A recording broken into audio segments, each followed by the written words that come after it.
Between 2015 and 2016, no record label shook up the South African music scene quite like Ambitiouz Entertainment. In what felt like an overnight takeover, the label unleashed a powerhouse roster of talent: Emtee da Hustler, Fifi Cooper, A-Reece, Benchmark, Sjava, Amanda Black, Miss Prue, and Saudi, each one leaving a serious mark on the industry. But behind the glitz and chart-topping hits, controversy was never far behind. From accusations of buying awards and not paying artists to fueling rap beefs for clout, Ambitiouz quickly became just as infamous as it was successful. Founded in 2015 by Jose Maumapelo, the label's rise was nothing short of jaw-dropping. Let that sink in for a second. A fully independent label came out of nowhere and within months had the game on lock. This makes you wonder, was this really the work of an underdog? Or was the unseen funding and industry backing helping to fast-track multiple artist signings, top-tier production, high-budget music videos, and national promo as an independent label going toe-to-toe with major record labels? Now let's rewind back to 2015. AK and Caspinio West were dominating the charts, Cash Down Fam was doing the most, and a young Nasty C was blowing up with Juice Back. South African hip-hop was deep into what I call its golden era, a fiery stretch that burned brightest between 2014 and 2016, maybe spilling into 2017. The genre was the sound of the streets. It was in the middle of all this that Jose Maumapelo launched his own record label. Now here's where it gets interesting.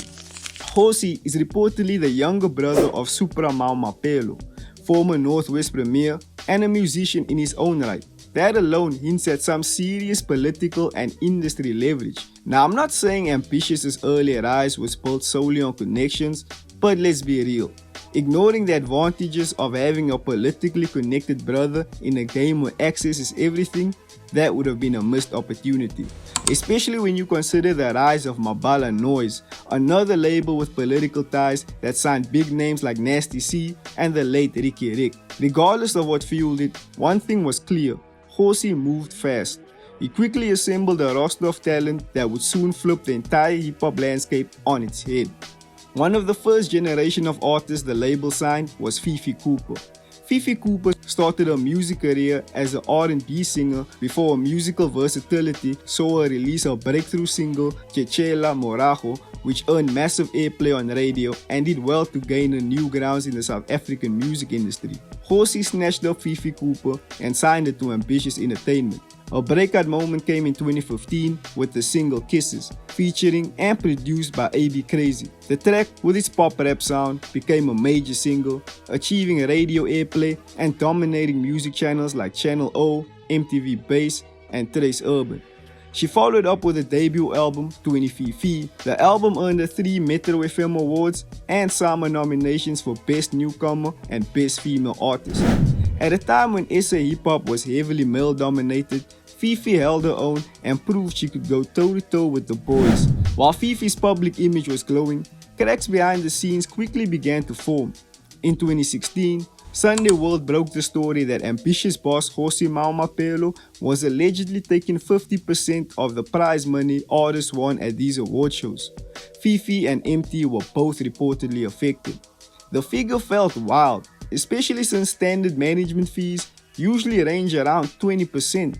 This sparked rumors that Ambitiouz artists were locked into aggressive 360 deals where the label eats off not just the music, but shows, merchandise, and now even award money. In 2017, Fifi Cooper announced her exit with the label. She would later reveal in interviews that the label controlled her social media, withheld earnings, and refused to release her music. But the real bombshell came when Ambitiouz sued her for trying to perform and release music she recorded while signed to Ambitiouz. With all her hit singles being while she was under the label, this meant that essentially Ambitiouz was trying to freeze her career. Those are the songs still, when I step on stage, people ask for them. I can drop new songs, but there's people who knew Fifi Ka Kisses, there's people who knew Fifi Ka Chechela Morago. So if I can't perform those songs, then I've lost a big part of me. Enter the EFF and Julius Malema. In a move that shocked the industry, the political party stepped in to help Fifi fight the legal battle. The rapper eventually posted a picture with an article showing that her battle had come to an end, thanking Julius Malema and the EFF for standing beside her and saving her from what seemed to be an imminent end to her career. The lawsuit was dropped and she was free to release music again. Fifi Cooper's story is one of betrayal. She came into Ambitiouz as their flagship female artist, helped solidify their reputation, and walked out a symbol of the label's broken promises. To this day, she remains vocal about the industry's darker side, and her experience stands as a warning to young, hungry artists eager to sign the dotted line. Before the headlines and the drama, Benchmark, the duo made up of TK and J Jody, was buzzing in the underground scene, affiliated with PH's Raw X Studios. Their chemistry, penchant for fun, upbeat tracks, and knack for melodies made them a valuable pickup, and in 2015, they signed with Ambitiouz Entertainment, joining the label's Golden Era roster. Right after the signing, they featured on DJ City Lights' Washa and Miss Pru's mega hit Ameni, both tracks loaded with features from Ambitiouz heavy hitters. These features positioned them in front of mainstream audiences and helped build serious momentum for the duo. But despite their appearances and consistent output, they were often treated as supporting acts within the label machine. While Emtee and Fifi were headlining, Benchmark felt more like filler on the feature list. Still, they played their part and stayed loyal, until the curtain got pulled back. In 2017, alongside Fifi Cooper, Benchmark also announced their departure from the record label. This mass exodus really had people talking. Rumors of shady dealings and greed on part of the owners were already circulating on social media. In 2023, in a sit-down interview with Maraza, J Jody dropped the bomb. They never signed any formal contracts with Ambitiouz. Everything was based on verbal agreements. We spoke to the man and we understood each other, but also we had to wait for paperwork. Then, when we were waiting for the paperwork, it came through and we went through it, and we had somebody to help us as well. And there were some things that we needed to change. When we saw those things, it was clearly red flags. We were like, just ask this man to change certain things. He was like, let's get admin to fix it, and we were like, sure, let's have that. Once you have done that, bring it back so we can sign and start the work. After talks about revising their contracts went nowhere, the label's owner never followed through with any paperwork. As a result, the rap duo ended up working without a formal contract. The entire deal with Ambitiouz Entertainment was sealed with nothing more than a handshake. After leaving, there was noticeable tension between Benchmark and Emtee. J Jody publicly expressed disappointment in Emtee for staying behind, calling him out for turning his back on the team. "I'm so disappointed in you," at MTSA. "You know what's up, dog. Don't put your soul on auction like this. You knew this time was coming." In return, Emtee sent subliminals and clapped back in now deleted tweets. Meanwhile, Benchmark fired off some light shots on their own track titled UK, mocking Emtee's European tour schedule and suggesting he was gonna get dropped from his label like Lupe Fiasco. TK even claimed that Ambitiouz had artists locked up in rooms doing nothing but recording music. "We grown as men, we stay in Joburg. But everybody, especially the young ones, they used to lock them out there from 7 AM to 7 PM. I got proof, but I don't want to go there." The case might be different now, since many things are coming to light and some of the artists have more money. Now niggas are eating, thanks to us. We saved you. It was clear, loyalties were frayed and lines were drawn. Post-Ambitiouz, Benchmark wasted no time. They started dropping music independently and reformed the group The Wrecking Crew alongside A-Reece and Flame, and they began laying the groundwork for their own lane. While they never became chart-topping giants like Emtee or Reece, their quality and independence kept them respected within the hip-hop space. Benchmark's journey with Ambitiouz is a reminder that in the music industry, there's no such thing as trust if business isn't handled right. They played a key role in building the label's early identity, helped push big singles, and contributed to the momentum Ambitiouz rode through 2016, but ultimately chose freedom over false security. A-Reece, the younger brother of J Jody, signed to Ambitiouz Entertainment in the summer of 2015, fresh out of high school, bringing with him raw talent, heavy bars with commercial appeal, and a hunger that couldn't be faked. He was young, gifted, and quickly positioned as the future of the label. His debut single Couldn't, featuring Emtee, made waves immediately. Ambitiouz used the tried and tested formula, pair a rising star with an already established one to boost the clout of the new artist in a similar way to Young Money in the late 2000s. and it worked. By October 2016, A-Reece dropped his debut album Paradise. Critics and fans alike rated it highly. Many, including myself, consider it a SA hip-hop classic. Even before Paradise dropped, Reece teased a deluxe edition called Paradise Reloaded with rumored international features, but as we know, it never saw the light of day. At this point, A-Reece was everywhere, and comparisons to another up-and-comer, Nasty C, were heating up. Fans had drawn battle lines, and Ambitiouz were low-key fanning the flames, knowing that controversy breeds engagement, and engagement brings cash. Then, out of nowhere, A-Reece took to Twitter in February 2017 and announced he had left Ambitiouz Entertainment. Reece didn't spill everything at once, but he let off cryptic tweets, including a retweet of AKA lyrics. When a Twitter user tweeted, "Record labels acting like Suge Knight," A-Reece retweeted saying, "AKA is so right."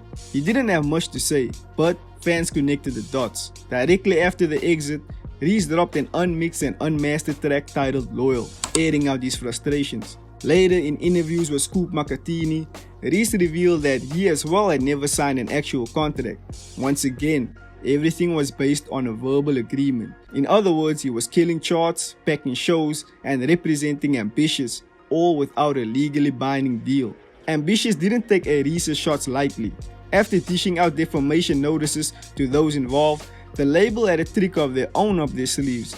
Known for leaning into controversy, Ambitiouz made their next move loud and calculated.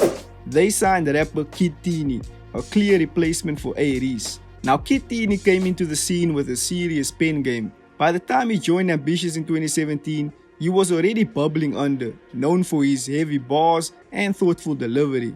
His mixtape, Coming of Age, dropped in 2016 and earned him SA Hip Hop Award nominations for Best Freshman and Lyricist of the Year. Though he didn't win, he made noise, and that was enough to catch the attention of Ambitiouz Entertainment. One of the first things Ambitiouz did with Kid Teeny was throw him into a beef with A-Reece, in a similar way they had done when they encouraged A-Reece to get into beef with Nasty C. Teeny's first single under the label, New School Bully, was a direct jab at A-Reece, filled with subliminals and a tone that was clearly confrontational.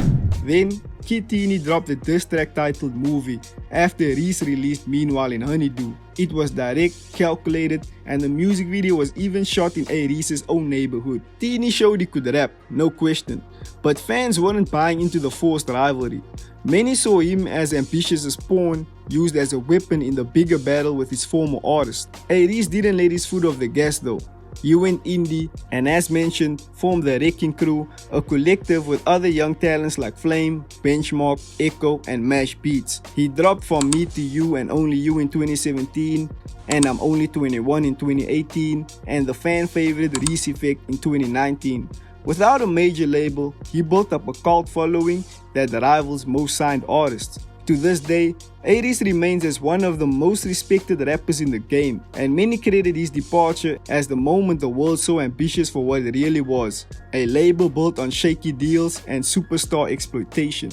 Kid Teeny, on the other hand, never really took off the way he should. He dropped singles like Klinga, Pekezela, and Imali, which did relatively well, but not enough to break into mainstream conversations.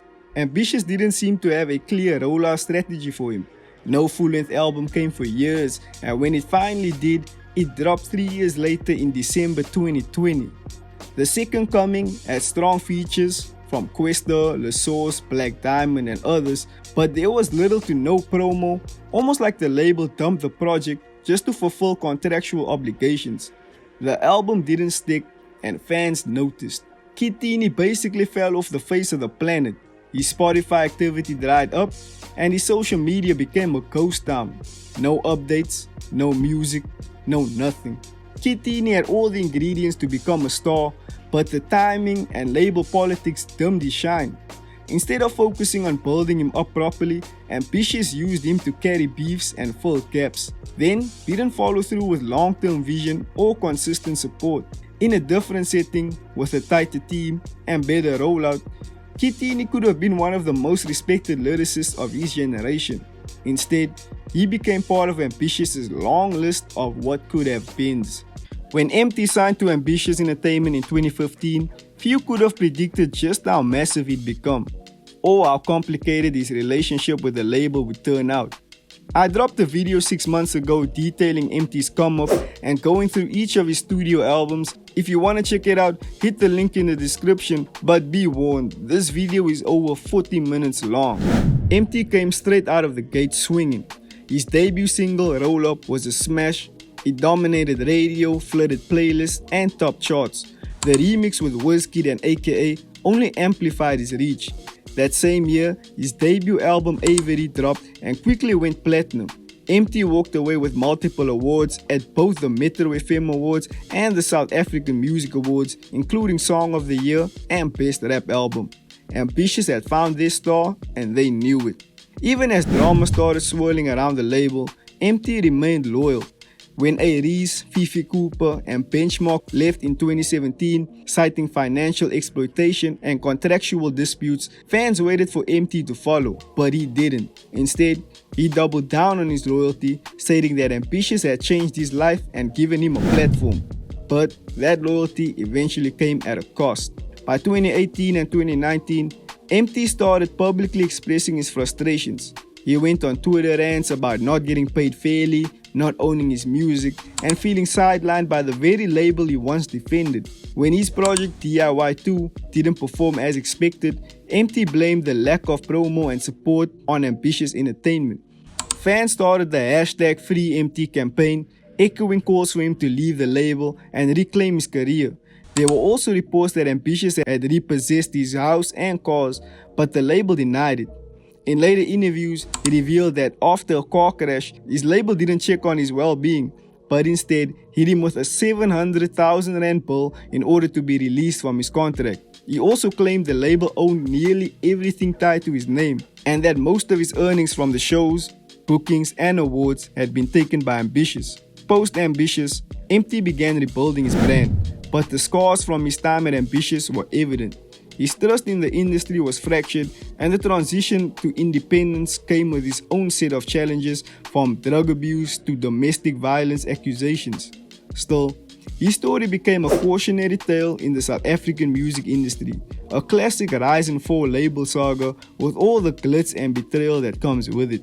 When Amanda Black joined Ambitiouz Entertainment in 2016, the label was already flying high off hip-hop domination, but with Amanda, they were shifting gears, branching into Afro soul, Afro pop, and R&B. It was a smart move. The former Idols contestant brought range, emotion, and a voice that can cut through anything. Her debut single Amazulu dropped and hit immediately. It was powerful, sincere, and radio gold. With the traditional Xhosa influences and modern pop soul style, Amanda brought something fresh and authentically South African to the table. Then came the album, also titled Amazulu. Within 3 weeks, it went platinum. It was nominated across the board at both Metro FM Awards and SAMAs. At that point, she was arguably the most successful artist on Ambitiouz outside of Emtee. But just as quickly as the rise came, the fall began. In 2018, Amanda Black announced the departure from Ambitiouz Entertainment. No social media war, no diss tracks, just silence and confusion. At first, then came the legal drama. Amanda was hit with a lawsuit from Ambitiouz claiming she still owed them 2 albums under their contract. Despite her success, she had only released 1 full-length project, so the label tried to hold her to the fine print. She clapped back, filing a 1 million rand lawsuit against Ambitiouz and label boss Jose Mapelo for breach of contract, specifically management and payment issues.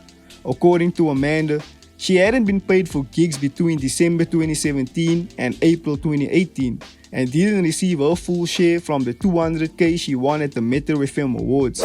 Despite the legal tug of war, Amanda went fully independent, launching her own label, Afro Rockstar, and signing a partnership deal with Sony Music. She dropped the follow-up project Power in 2019, which charted well and marked a bold new chapter for her as an artist in control of her art.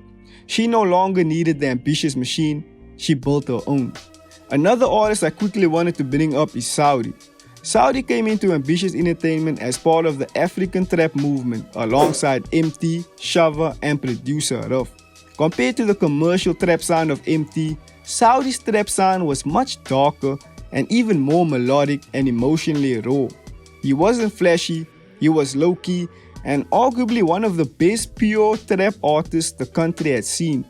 In 2016, he started making waves with his single There She Goes featuring A-Reece. It got traction and his voice started becoming much more recognizable. In 2017, he finally dropped his debut album, Drugs Inc. It was moody, experimental, and polarizing in the best way. Tracks like Pull Up, Make You Proud, and Dark Dundee cemented him as an artist who could blend street stories with polished trap. Then came his biggest break.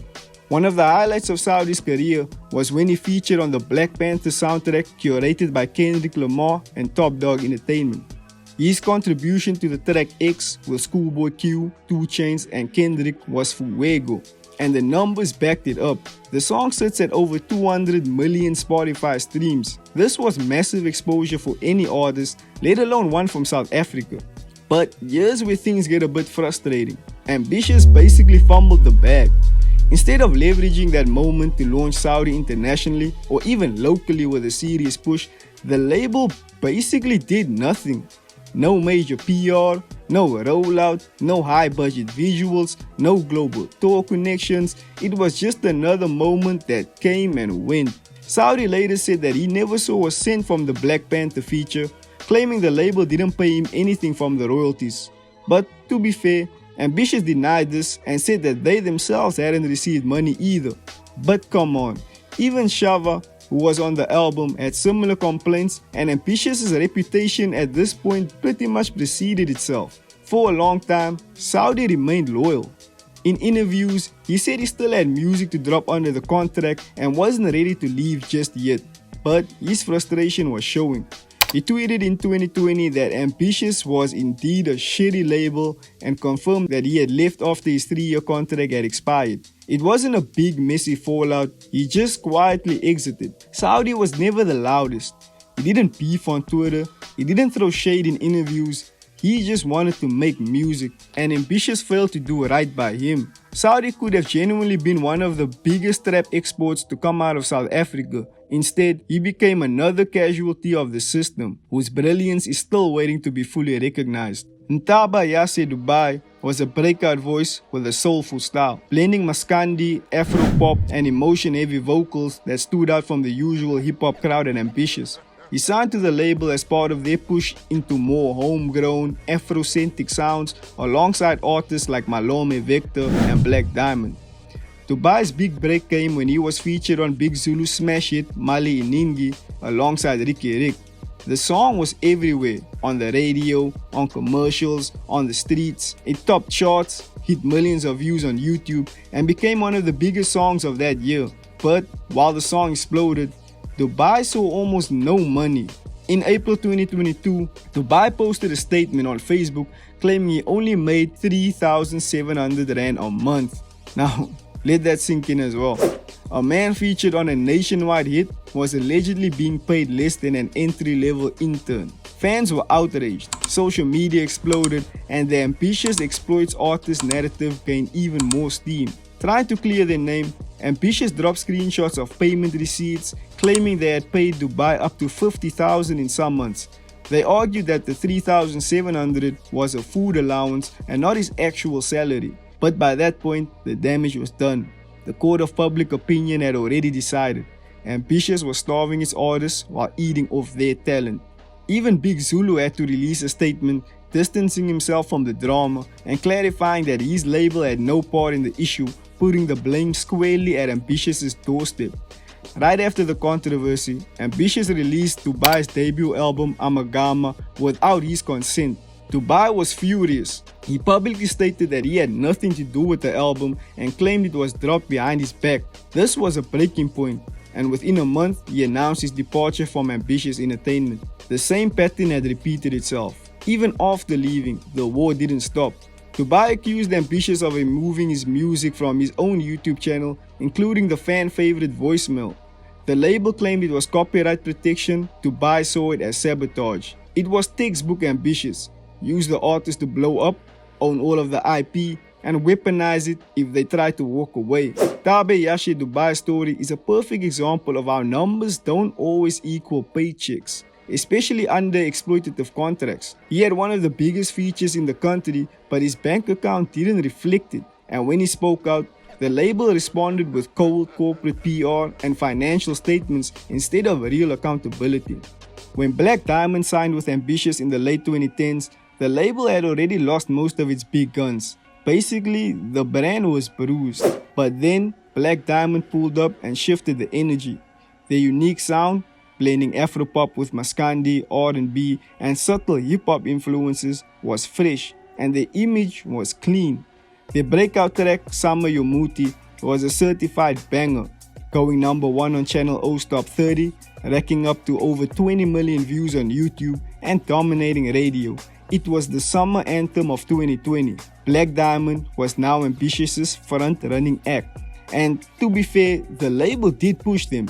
The videos were high quality, the music was distributed well, they got mainstream media attention. This looked like a proper artist-label partnership. But behind the scenes, the same Ambitiouz blueprint was playing out.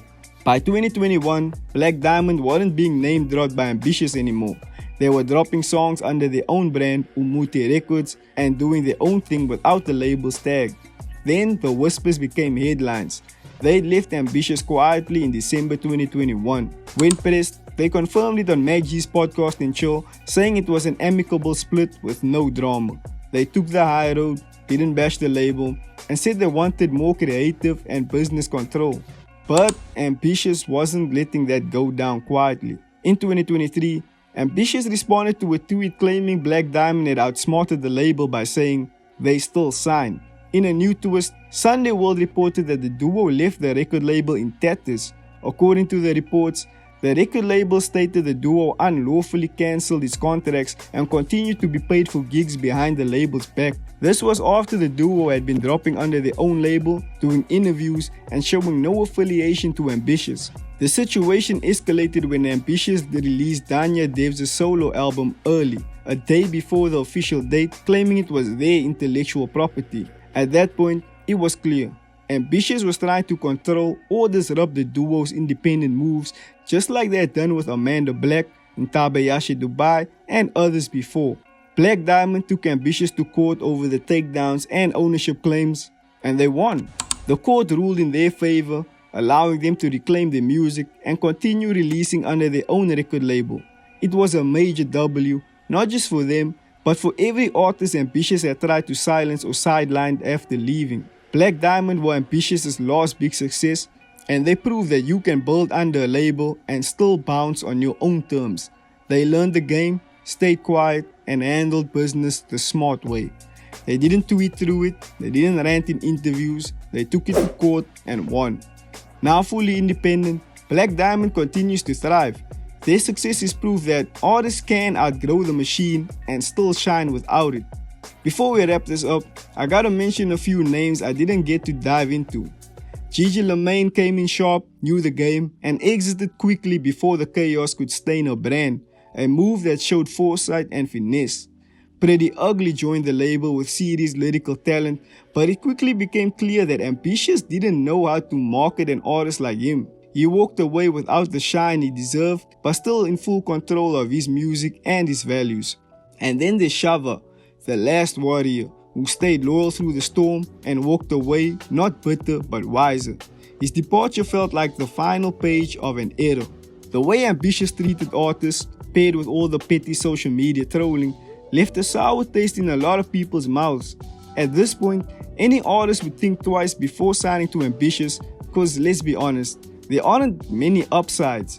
With the internet, TikTok, and platforms giving artists direct access to fans, it really makes you ask, is signing to a label even necessary anymore? Ambitiouz would need to pull off a massive rebrand to fix their image. But truth is, the damage is already done. What was once a powerhouse in the SA music scene, they went from running the game to a running joke.